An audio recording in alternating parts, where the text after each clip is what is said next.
কি অনেকক্ষণ থেকে খেয়াল করছি, ফলো করা হচ্ছে কেন? আপনার ফাইলটা এসেছিলেন।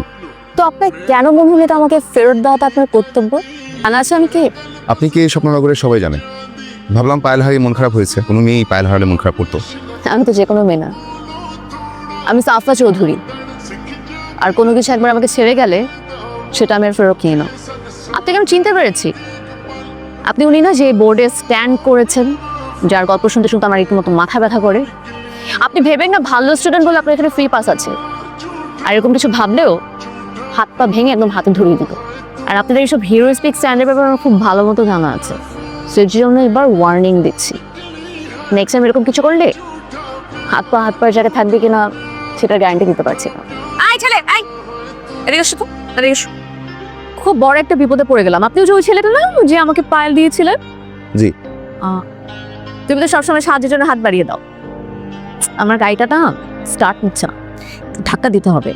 এই যে সামনে গ্যারেজ, একটু যদি সাহায্য করা যেত। আচ্ছা ঠিক আছে, সমস্যা নেই। ভালোই হলো, গাড়ি স্টার্ট নিয়ে নিছে, ধাক্কায় ওই গ্যাস পর্যন্ত নেওয়া লাগলো না। একদম না, গাড়িটার সাথে আমার কিছু হয়ই নাই, ওই বাম্পার একটু খসা খেয়েছিল। মানে কি? তাহলে এটা কেমন ব্যবহার? আমি এতক্ষণ ধাক্কালাম, তৃষা আমার গলা শুকিয়ে যাচ্ছে। কালকে রাতে বেলা যে আমার বাসার সামনে এসে চিল্লাচিল্লি করছিলা, আমার ভাই না চিনতে পারলে আমি ঠিকই চিনে ফেলছি।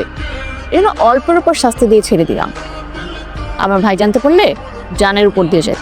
ওয়ার্নিং দিচ্ছি, এই চেহারাটা যেন আমি আমার বাড়ির আশেপাশে না দেখি। এই ছেলে তুমি কি পাগল? এই তুমি ফাইজলামি ভালো না। তুমি তুমি এখানে কেন?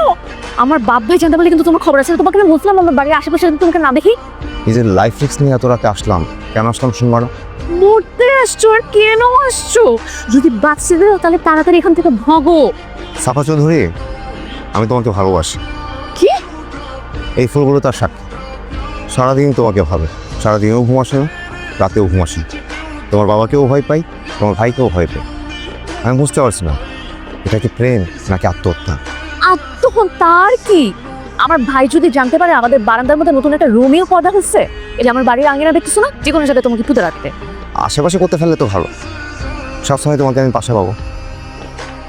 আর ইউ ম্যাড? আমার ভাই জানলে কি হবে এটা চিন্তা করে আমার হাফ পা ঠান্ডা হয়ে এসেছে। তুমি এখানে দাঁড়াতে আমার সাথে রোম্যান্স করছো? ঠিক আছে, তোমাকে আর টেনশনে না রাখি। তুমি এই ফুলগুলো নাও, একবার বলো ভালোবাসি, ঝটপট বলবো, আমি ঝটপট চলে যাবো। আমার এমন মেজাজ খারাপ লাগতেছে, মনে হচ্ছে এখান থেকে ধাক্কা মেরে ফেলাই। দাঁড়াও দাঁড়াও, রাখো রাখো রাখো। আরে জানে বাসটা জেনে যাবো এখান থেকে, ফুল তুলবো। এই খুব হিরো না? ডাক্তার কি বলেছে? তেমন কিছু না, সামান্য সামান্য ফ্র্যাকচার। ব্যথা আছে? না, ব্যথা নেই। থাকবে কি করে? একটু দিতেই আসলাম।